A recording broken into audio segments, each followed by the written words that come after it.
Hello friends, ನಾನು ಪ್ರತಿದಿನ news paper ಓದಬೇಕಾದ್ರೆ ತುಂಬ ಕ್ಯೂರಿಯಾಸಿಟಿಯಿಂದ ತುಂಬ ಇಷ್ಟಪಟ್ಟು ಓದುವಂಥ ಪಾರ್ಟ್ ಅಂದರೆ ಅದು ನುಡಿಮುತ್ತು, ಸುಭಾಷಿತ ಅಥವಾ ಹೊಂಗಿರಣ ಅಂತ ಕೊಟ್ಟಿರ್ತಾರೆ. ಅದು ನನಗೆ ತುಂಬಾ ಇಷ್ಟ. ಯಾಕಪ್ಪ ಅಂದರೆ ಅವರು ತುಂಬ ಬ್ಯೂಟಿಫುಲ್ ಲೈನ್ಸ್ಗಳನ್ನು ಕೊಟ್ಟಿರ್ತಾರೆ. ಇವತ್ತು ಕೂಡ ನಾನು ಬಂದ ತಕ್ಷಣ ನ್ಯೂಸ್ ಪೇಪರ್ ಓದೋದಕ್ಕೆ ಸ್ಟಾರ್ಟ್ ಮಾಡಿದೆ. ಇವತ್ತಿನ ಹೊಂಗಿರಣ ಕೊಟ್ಟಿದ್ದಾರೆ, ತುಂಬ ಚೆನ್ನಾಗಿದೆ ಫ್ರೆಂಡ್ಸ್. ಅದಕ್ಕೆ ನಾನು ನಿಮ್ಮ ಹತ್ರ ಶೇರ್ ಮಾಡೋಣ ಇವತ್ತು ಅಂತ ಹೇಳ್ಬಿಟ್ಟು ಈ ವಿಡಿಯೋ ಮಾಡ್ತಾಯಿದ್ದೀನಿ. ಏನಪ್ಪ ಅದು ಅಂತಂದರೆ, ಗಿಡ ಹೊಸ ಹೂವಿನ ಸೃಷ್ಟಿಯನ್ನು ಧ್ಯಾನಿಸುವಂತೆ ಕಳೆದು ಹೋಗಿದ್ದರ ಚಿಂತೆ ಬಿಟ್ಟು ಹೊಸತನ್ನು ಸೃಷ್ಟಿಸುವ ಉತ್ಸಾಹ ಇರಲಿ.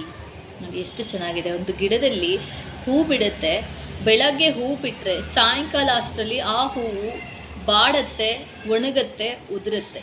ಬಟ್ ಅದು ಉದುರೋಯ್ತಲ್ಲ ಅಂತ ಆ ಗಿಡ ಅದ್ರ ಬಗ್ಗೆನೇ ಯೋಚನೆ ಮಾಡ್ಕೊಂಡಿರೋದಿಲ್ಲ.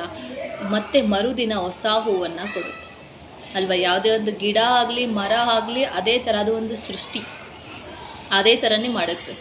ಆದರೆ ನಾವು ಮನುಷ್ಯರಾದವ್ರು ಏನು ಮಾಡ್ತೀವಿ, ನಮ್ಮ ಲೈಫಲ್ಲಿ ಏನಾದರೂ ಕಹಿ ಘಟನೆಗಳಾಗಿದ್ದರೆ ಅಥವಾ ನಮ್ಮಿಂದ ಏನಾದರೂ ಕಳೆದು ಹೋಗಿದ್ರೆ ನಾವೇನು ಮಾಡ್ತೀವಿ, ಅದನ್ನೇ ನೆನೆಸ್ಕೊಂಡು ಕೊರಗ್ಕೊಂಡು ನಮ್ಮ ಜೀವನ ನಡೆಸ್ತಾ ಇರ್ತೀವಿ. ಅಂದರೆ ನಮ್ಮ ಮುಂದಿನ ಜೀವನ ಯೋಚನೆನೇ ಮಾಡೋದಿಲ್ಲ. ಅದಕ್ಕೆ ಆ ಥರ ಮಾಡಬಾರ್ದು. ನಮ್ಮ ಲೈಫಲ್ಲಿ ಏನೇ ಆಗಿರಲಿ, ಯಾವುದೇ ಕಹಿ ಘಟನೆ ಆಗಿರಲಿ, ನಮ್ಮಿಂದ ಏನೇ ಕೈ ತಪ್ಪು ಹೋಗಿರಲಿ, ಏನೇ ಕಳ್ಕೊಂಡಿರಲಿ, ಅದೆಲ್ಲ ಆವತ್ತಿಗೆ ಆಯಿತು ಬಿಟ್ಬಿಡಬೇಕು. ಮತ್ತು ಹೊಸದನ್ನು ಹುಡುಕೋದಕ್ಕೆ ಸ್ಟಾರ್ಟ್ ಮಾಡಬೇಕು. ನಾವು ಹೊಸ ಸಿಹಿ ನೆನಪುಗಳನ್ನು ಮಾಡಿಕೊಳ್ಳುವಂಥ ಪ್ರಯತ್ನಗಳನ್ನು ಮಾಡಬೇಕು.